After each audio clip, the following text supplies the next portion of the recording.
Hi, it's Grain from my chemical free house. This video is going to be about affordable ways to do mold avoidance in the Caribbean. This could apply to other developing countries as well. And there are, of course, more developed countries in the Caribbean that I'm going to talk about too. But I did mold avoidance 2 winters ago in the Caribbean. I got a really good boost to my health from going there. There was lots of challenges. I also tried the Canary Islands that same winter. And in the past, I've also had the locations effective benefits and 2 other trips to Cuba, Mexico, Costa Rica, and Ghana in West Africa. I've also tried Morocco. I didn't really have a locations effect benefit there, but these are just all of these places I went to on a budget, a really tight budget at times. So that's why I want to talk about cost saving, but also bringing in, there's a lot of things you could do to save cost that are not going to work with mold avoidance, right? So in the last video, I'm going to jump right in. In one of the other, in the mold avoidance, doing mold avoidance when you don't have any money video, I talked about some of the tricks I use for flights, so I won't go through it all again, but I collect points, and there are some tricks to collecting points, so a lot of my flights have been free. Another trick about flights that I didn't mention there is when you do have a flight, you should go up to the counter and tell them that, depending if you're able to do this, I did this on one of my trips. Tell them that if it's overbooked, you're willing to be the one that gets bumped, and they'll usually give you a good voucher. Like I found it's usually $500, and they'll also like put you up for the night somewhere. So if you're well enough to do that wherever it is that you are, I've also had that offer and just not been well enough and just been like, I've got to get out of this airport. I cannot spend another night in this city. But so those are the flight tricks. And then there's of course the which I also mentioned, like subletting or renting out the place that you have at home, and then going to a country that's less expensive is of course a strategy there, so that you don't really lose too much money here, or you don't spend more than you would have already spent. So I have gone to lots of less expensive countries. When I did go to Costa Rica, it was a much less expensive country than it is now. So I'll talk a little bit about Cuba, because that's where I spent 5 weeks doing mold avoidance, which was a good amount of time to find all the challenges and figure out how to get around them.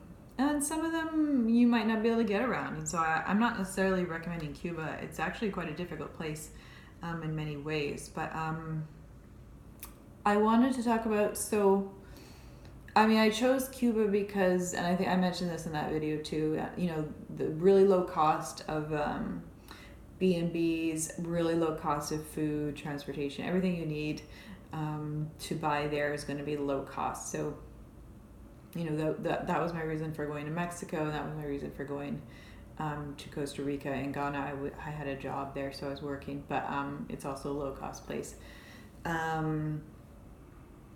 So, there's drawbacks to places that have lower costs. There's usually higher risk of disease. Cuba was one of those places where it was a very low disease risk and low cost. That's really unusual to find. That's why I chose it. It's also very safe in terms of personal safety. So I did talk about this in that video too, so I'm going to go to some other tips, but forgive me, this is a slight repetition here. So when you're looking at islands, like let's say you want to choose the Caribbean because there's been such a strong locations effect in many places in the Caribbean, I go with Caribbean Ricky's analysis of looking for clear blue waters, clear super turquoise waters, so clear means that there's not a lot of seaweed, there's not a lot of debris, there's not things that are like rotting in the water. There are some, really toxic seaweeds in the Caribbean, so avoiding those, but even avoiding just regular anything that's rotting. The turquoise usually means that there's a lot of beneficial minerals. So there's a reason for that. And when you see a lot of clear turquoise waters, it also means you have a lot of shallow water where you can easily, float around, or you don't have to swim out into like choppy waters, which could be dangerous or not possible for some people. So there's a reason for looking for those kinds of waters. They have tended to be better, and when I followed Ricky's suggestions, they did work better. I do talk about that a bit in the Locations Effect blog post, but that's the basics of it. You look at Google, you look at satellite pictures and things like that. So that's how I chose places. And most islands in the Caribbean have areas where they have those beaches. Not all. So there's some islands, the further you go east and down, the waters are not as good. But then when you go all the way down, this is my map. When you go all the way down to the Aruba and other islands around Aruba, the water can get really good around there too. So you can get a really strong effect there. But anyway, some islands are more expensive than others, of course. So one thing I looked for was, I was looking for that water effect because I didn't want to just go somewhere inexpensive that didn't have a good effect. But one thing about the Caribbean that maybe most people don't know unless you've been there is camping is not really a thing. They're not big into tent camping. There are a few islands that do have tent camping. I was sleeping in a tent in Cuba because that was really the only way. The buildings were so moldy.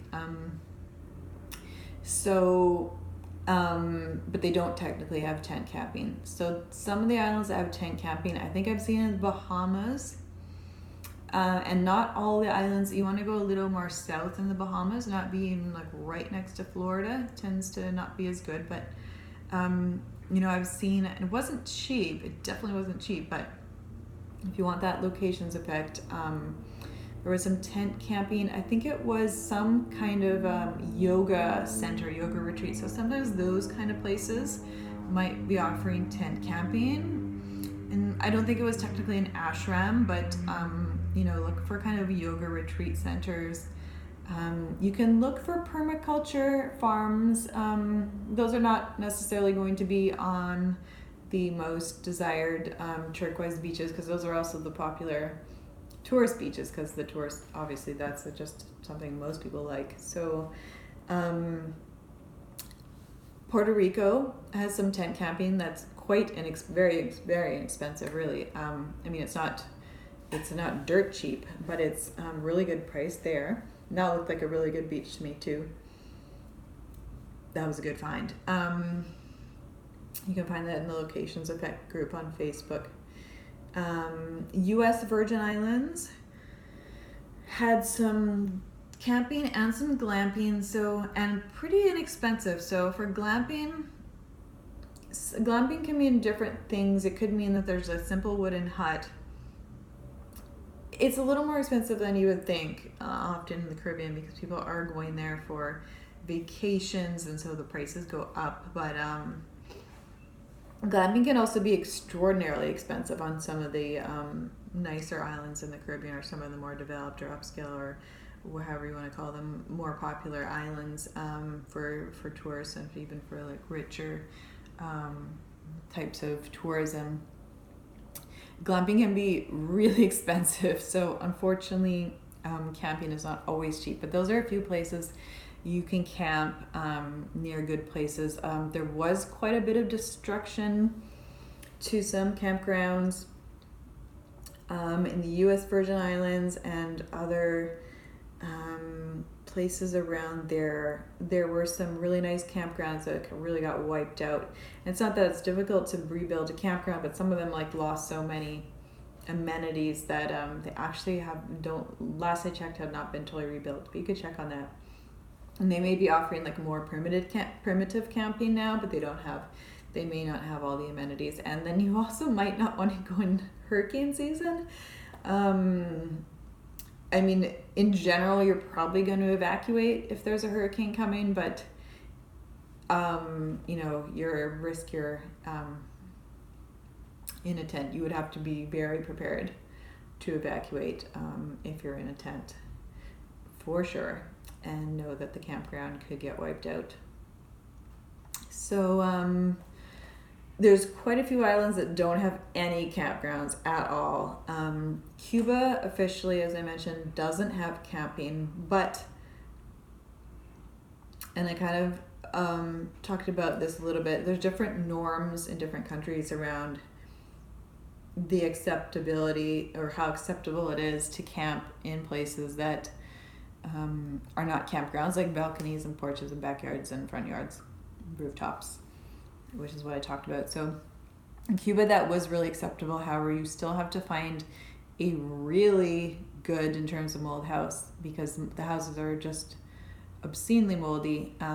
So I had to find a brand new house, and I tent camped on the balcony, and that worked out fine. It was a very low cost for the B&B, and I did split it with another person too, because there were 2 beds in the room, and so yeah, the cost was pretty good there. It was just, there was a lot of the thing is, you have to know that the places are really moldy, because you could lose money there by trying out. We had to try out a lot of different places. Actually, we didn't I didn't go there expecting or knowing that places were as bad as they were, because they were going moldy way faster than anywhere I had seen in North America, in Canada and the US. So I wasn't quite prepared for that. So you could lose a lot of money there.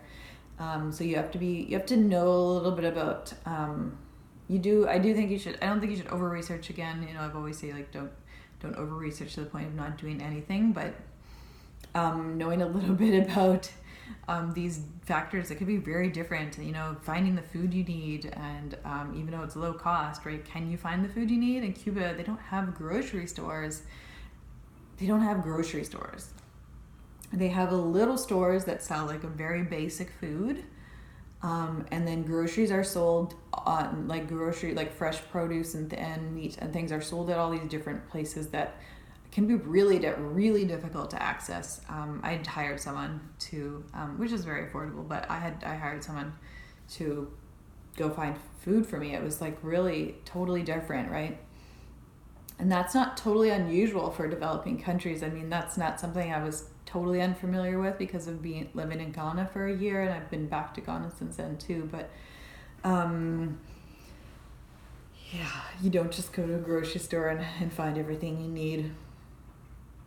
So it was still very low cost though to hire someone. So I'm not saying that was a factor in the cost there. So those are some camping ideas, you know, looking for the islands that have campgrounds, looking for the islands that have affordable campgrounds. Do you want to maybe pay a little more to have a little wooden hut? May or may not be mold free. You won't know until you get there, really. It is a safer bet to have a little wooden hut that's raised off the ground, but you don't know, you'd want to ask them when it was built. So if you don't find tent camping that works for you, you may be able to sleep in the car, in a rental car. So there are some places that have really good prices on rental cars. Even some of the upscale islands can have really good prices on the rental cars. So that could be a real way that you could go to Cayman or some of the more expensive islands. Cayman does have really expensive food. So there's other factors that are going to be expensive there. And if you're camping in a car in somewhere like Cayman or in some of these islands that are not otherwise accessible because they don't have tent camping and they have very expensive hotels and Airbnbs, usually, especially, and very few that are going to be good for on the mold front. So if you're camping in a car, you're going to want to make sure, you're going to want to talk to some people there, definitely, to make sure that there's going to be, first of all, safe places to park, but also, like, are you going to be able to park without getting, hassled, or with, like, that might not be something that's acceptable. Again, like how Cuba had totally different norms on where you could put a tent. I don't know if you could sleep in a rental car in Cuba. There weren't even rental cars near me, but I mean, there certainly are rental cars in Cuba. There's not really, yeah. So you want to check the kind of the quality of the cars that they might have for rent. How new are they? Because, you know, in the tropics, things can go moldy really fast, including cars, including, you know, the AC system in the car. And check on the prices. You could be surprised at the low cost of a car rental. And then, of course, checking on safe places to park, and if there are even any places to park, right? And then, of course, because there's no campgrounds on many of these islands, like the Ricky Islands, I call them, because the islands that Ricky thought were the best. Turks and Caicos, Cayman are two of them, Aruba is another. You want to find out, like, where are you going to use the bathroom? Where are you going to, like, you can't assume that it's the same as in the US, like how many people have used to park outside of Walmart. So now even that is not allowed, I've heard. So are you going to rent something like the least expensive place you can find, and it might be moldy, and then you're going to use the bathroom and the kitchen there? Are you going to eat out every meal, which in Cayman would be really expensive? And in a less developed country where prices are lower, I don't feel, I've gotten parasites every time I eat out. And so I'm really careful. I really want to cook wherever I am, but especially in developed countries. I cooked every meal in Cuba. I did hire people, as I mentioned, to buy the food because that was tricky. It was really tricky. But then I cooked everything. And so you would have to, and again, you're actually not allowed to cook in a B&B. Like, Cuba has a lot of restrictions that you might not expect because of the communist government. But there could be other countries that have restrictions that you don't expect because they're just very different. So if I was going to go to Cayman, find a really good deal on a car rental in the low season, which is also hurricane season, so you'd be ready to leave, I would also have to figure out, where am I going to use a kitchen and, more importantly, a bathroom? So, you know, if you know someone there, that really helps. You're going to want to know a bit about the lay of the land. You're going to have to talk to people there and see, you know, you can't expect every country to have 24-hour gyms, or, you know, it's not the same as the US, right? There may be some countries that have 24-hour gyms. There'll definitely be countries in the Caribbean that do not have gyms anywhere near, in any small towns, maybe in the capital city, but you can't expect the same types of norms or amenities. All right, so those are a few of my tips. You know, car camping can be really inexpensive, even on the expensive islands. You got to sort out your food there in your bathroom, etc. And is it safe? And are you gonna get hassled because you're not supposed to be doing that? Tent camping can work in a few places. Trailers are not the norm. I haven't seen trailer rentals before. Whether you could get a van as a little bit more of a secure vehicle to sleep in, yes, probably in most places. So there were some ideas there on flights, and I'll mention some ways I saved money in Mexico and Costa Rica. This is mainly Mexico. I went from coast to coast. I went from Pacific to, so I spent quite a lot of time there, Pacific all the way to Caribbean. I stayed with friends where I had friends, and that was another reason for choosing Mexico. I mean, I think that was the reason for choosing Mexico. So if you know anyone in any of these countries, you can just lend you a hand and be there and show you the ropes, and maybe they have a place for you to stay or a yard for you to stay. So in Mexico, I had a friend who had a tree house. A very simple wooden tree house. I don't mean a tree house like a fancy Airbnb. I mean like a tree house, like just wood and a mosquito net. And that was in Puerto Vallarta. And then I was a little physically, I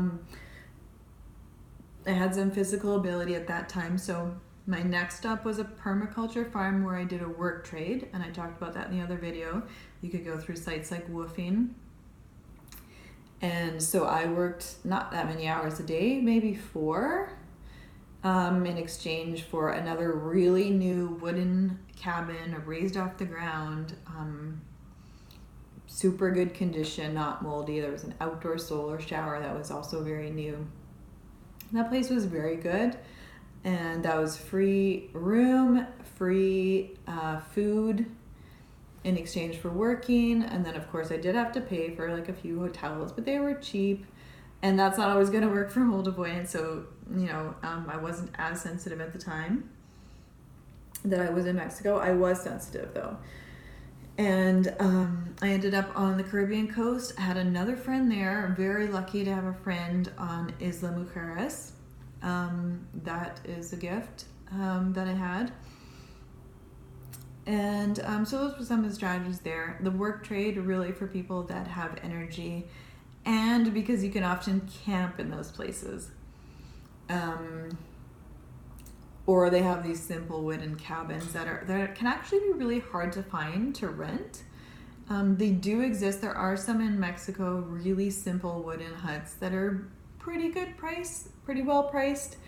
You're looking for that really simple, and it's not easy to search. Like I've found a few.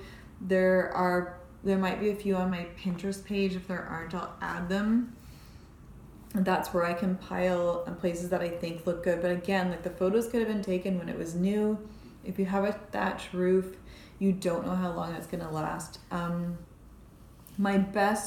One of my best times of remission was at a little wooden cabin, raised off the ground, because that helps any dampness coming up, and